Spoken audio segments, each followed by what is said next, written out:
So it took me looking on the inside, figuring these things out first before I could start to create and motivate for any and perpetuate any type of change. So what I did was, I told you guys I started to get very upset by it, and at some point, I was on a delayed plan for change, okay? You guys are lucky y'all can change while you're still in college now. But because I was dealing with so much, I was on a delayed plan. And it wasn't until I left college that I realized the urgency and the need to go back and fix this system. And that's exactly what I did. I said, I don't ever want to encounter another student that I cannot help eradicate this type of situation that I was placed in. And so that's what I did with my life. I turned my problems into my passion. And my passion is now fueled by my desire to see you all grow. I don't want you all to have to go through those things. And what I've seen so far is that every generation we get better and better and better. And that's exactly what happened when I was in school. I'm not going to tell you how many years ago. When I was in school, we didn't have programs like this. We didn't have conferences like this. It was just me, running along, trying to figure it out on my own. You guys have a support system. It's much different, much different. And then if we just imagine what's going to come after you all, man, when they told me, I didn't know at first, but when they told me about the no loan packages, oh. Well, we need to tell Columbia about those. I'm playing.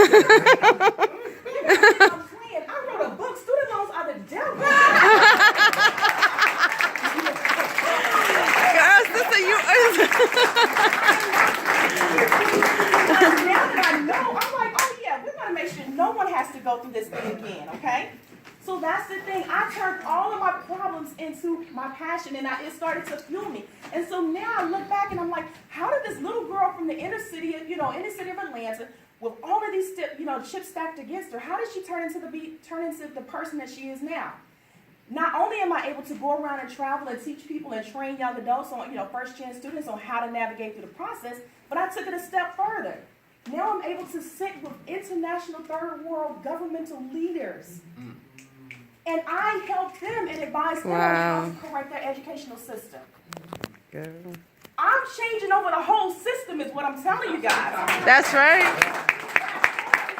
But I had to get rid of the insecurities. I had to get rid of the doubt.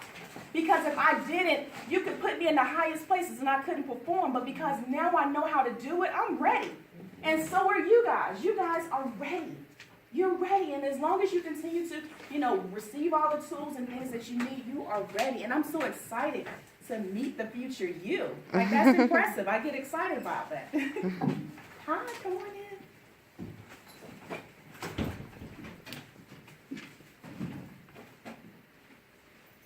So what I started to do, what changed for me is that I operate from a strength-based model. I no longer use my deficits or the things that I could not do or my insecurities or the inadequacies. I don't use those things as my baseline data.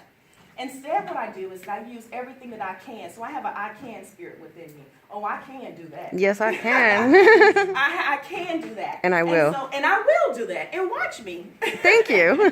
Yes. So that's where I operate. That's where I start to operate my system from. And I think that's going to be important as you all progress as well. When you understand that, yes, you have a lot of things that you are facing. There's no doubt about that.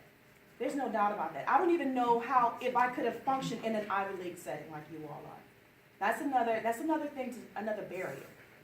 But you all are doing it. And in fact, you're doing it well. It may not feel like it, but you are making those steps. Every single day you're making steps. And you're creating the momentum. Just don't stop. Okay? So that's what we're going to start looking at today. We're going to look at, basically, we're going to create a problem solution matrix from based on your strengths. Now, in the Chinese culture, of course you guys know the word crisis doesn't really exist in the same meaning that we take it here in the States. Crisis means opportunity. So that goes back to the word potential that I was talking about earlier. Within every problem, there is potential for it to be something else. There's a potential for opportunity. When I look at I always use this example in my head. Going back to the economic recession, you guys are probably like 5 years old back then, but... Sister, I'm 42. I'm 42 over here. All right. So So I look at the economic recession and what it meant and what it did, and and truly that was a crisis, an economic crisis. But during that time, there was an opportunity seized by several people. They saw an opportunity in the midst of a crisis. They saw the solution in the midst of a problem. So how do we now, as college students, how do we see an opportunity in the situations that are placed in front of you? How do you leverage it and make it work, okay?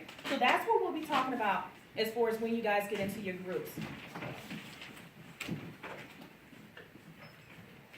So what we're going to do is, I know we have several of you all that are in here from the same schools. I want you all to get in small groups. And then when you get in your groups, I want you to work with people that are in your